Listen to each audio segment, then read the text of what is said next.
bottom. Energy. Okay, thank you. So in ninth grade, I came into Bronx Guild. I was this young, bright, eager student. I was one of the top students in my 8th grade class, and education has always been something very important in my family. It's been a legacy that I've been carrying on of my late father, and always respecting the opportunity of education, particularly in this country. I remember Bronx Guild being this hall on like the 4th floor, all decorated in red, and I can recall always kind of walking in, being able to say good morning to everyone, whether it's cracking jokes with Al, or like high-fiving Jeff, or being called Jennifer Hudson's twin in the hallway all the time. And the first day, walking into my classroom and meeting my crew leader, Amanda, she was this beautiful dark-skinned woman with a huge fro, and like a fist-shaped pick sticking out of it. And at that age, that was something I'd never seen before, but her energy was alive and eager from day one, and for that I always respected her. You see, most teachers have this first week eagerness until they're really engaged with these inner city students, but hers was consistent. She had a different agenda. She sought to inform, expose, and transform us. Her attire, her ideologies, and her interest in social justice within itself was a political statement.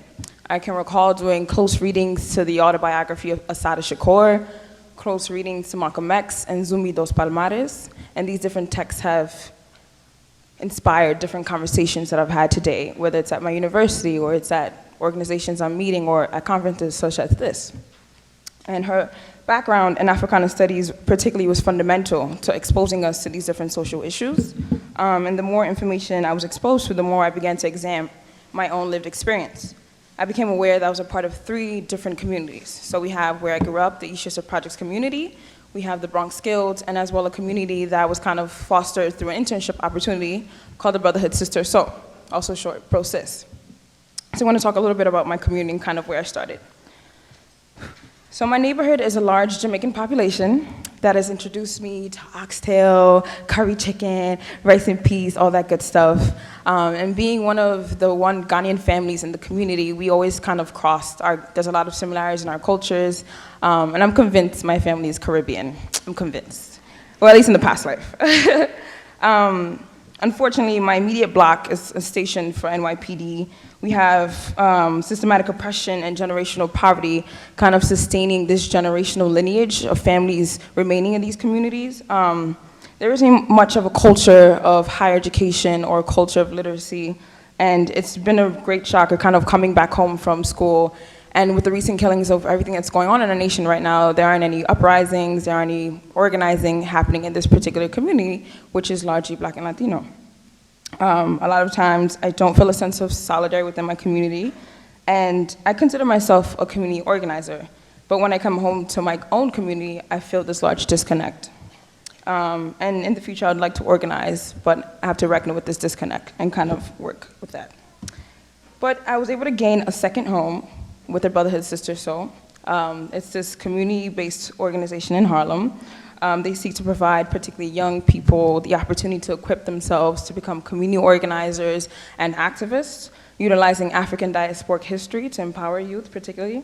I was inspired by several change agents that resembled myself and also resided in communities like my own and shared a very common history such as myself.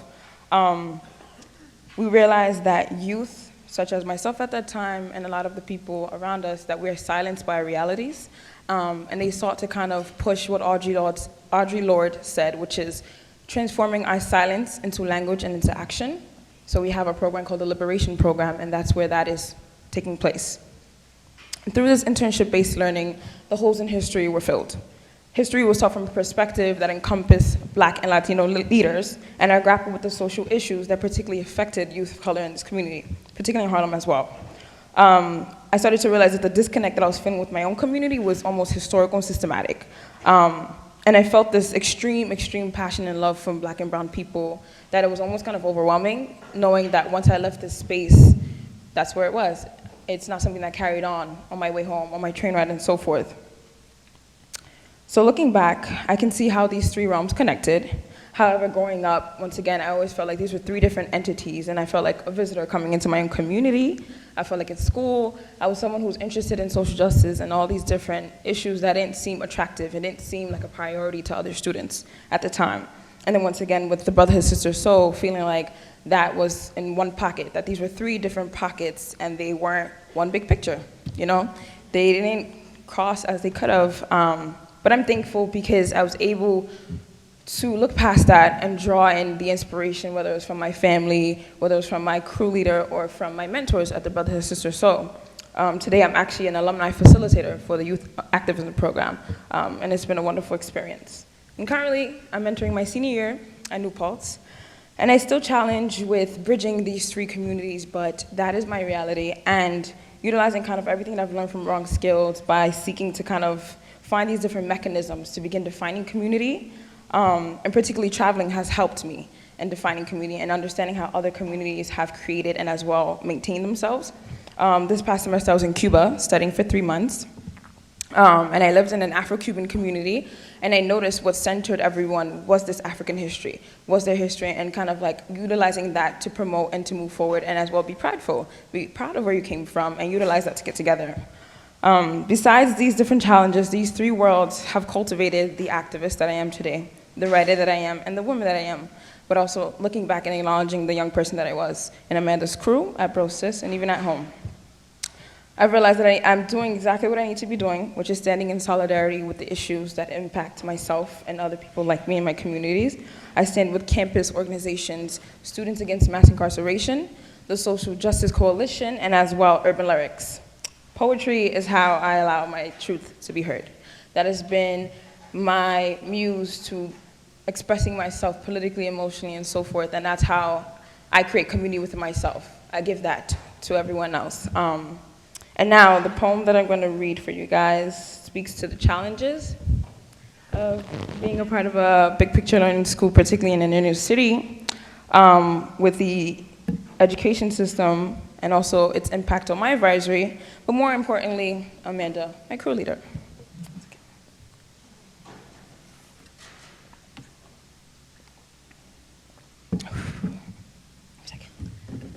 That was a lot, right? All right.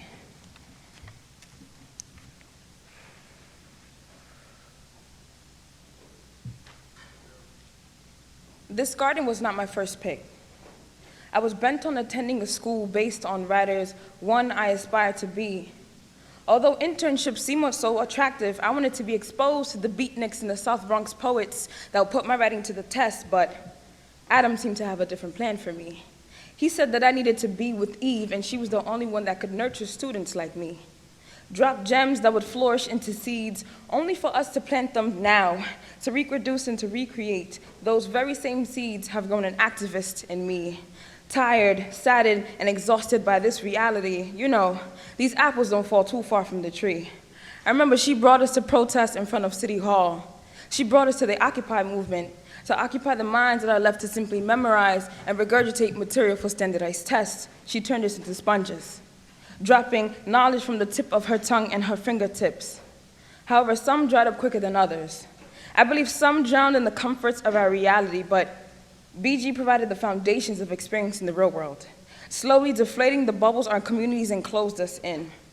I understood why attending an inner-city school with high-stakes testing only drowned my crew members in distress. You see, I watched that strange fruit come across this garden, the prison pipeline part of school. The normality of security guards, metal detectors, and searchers never settled too well with me. Distractions, unique to inner city. But Eden never sought for its drought. It sought to harvest the fruits of this tree. Eve went above and beyond for us. She was the barrier keeping those elevator doors closed, open while they were shut on us.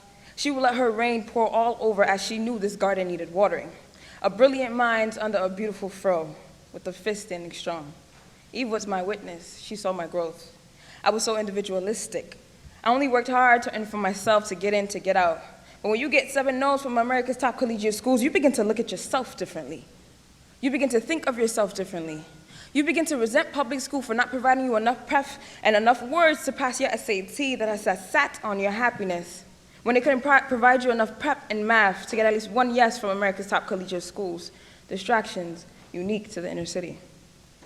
I needed my family, I needed my friends and my crew to pick me up because this was the lowest blow. I felt like every 90, every ping ticket, every uppity in my chin fell to the ground as I saw my reality.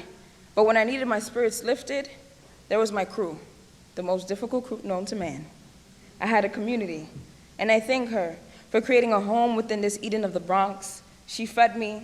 Through her womb, she taught me in a way no other woman could. Before her, I was blinking in oblivion. But now I see brightly. We were to take her gems, even with the slightest clue of their worth. We were to notice its glisten and examine these relics. It is true that the apple does not fall too far from the tree, but I am a product of a vision in the community. I'm a product of my elders and their wisdom. I am the living and breathing flesh of my elders. For what they have done for me and all the individuals they have sent my way, I'm grateful. Without them, there is no me, there is no award.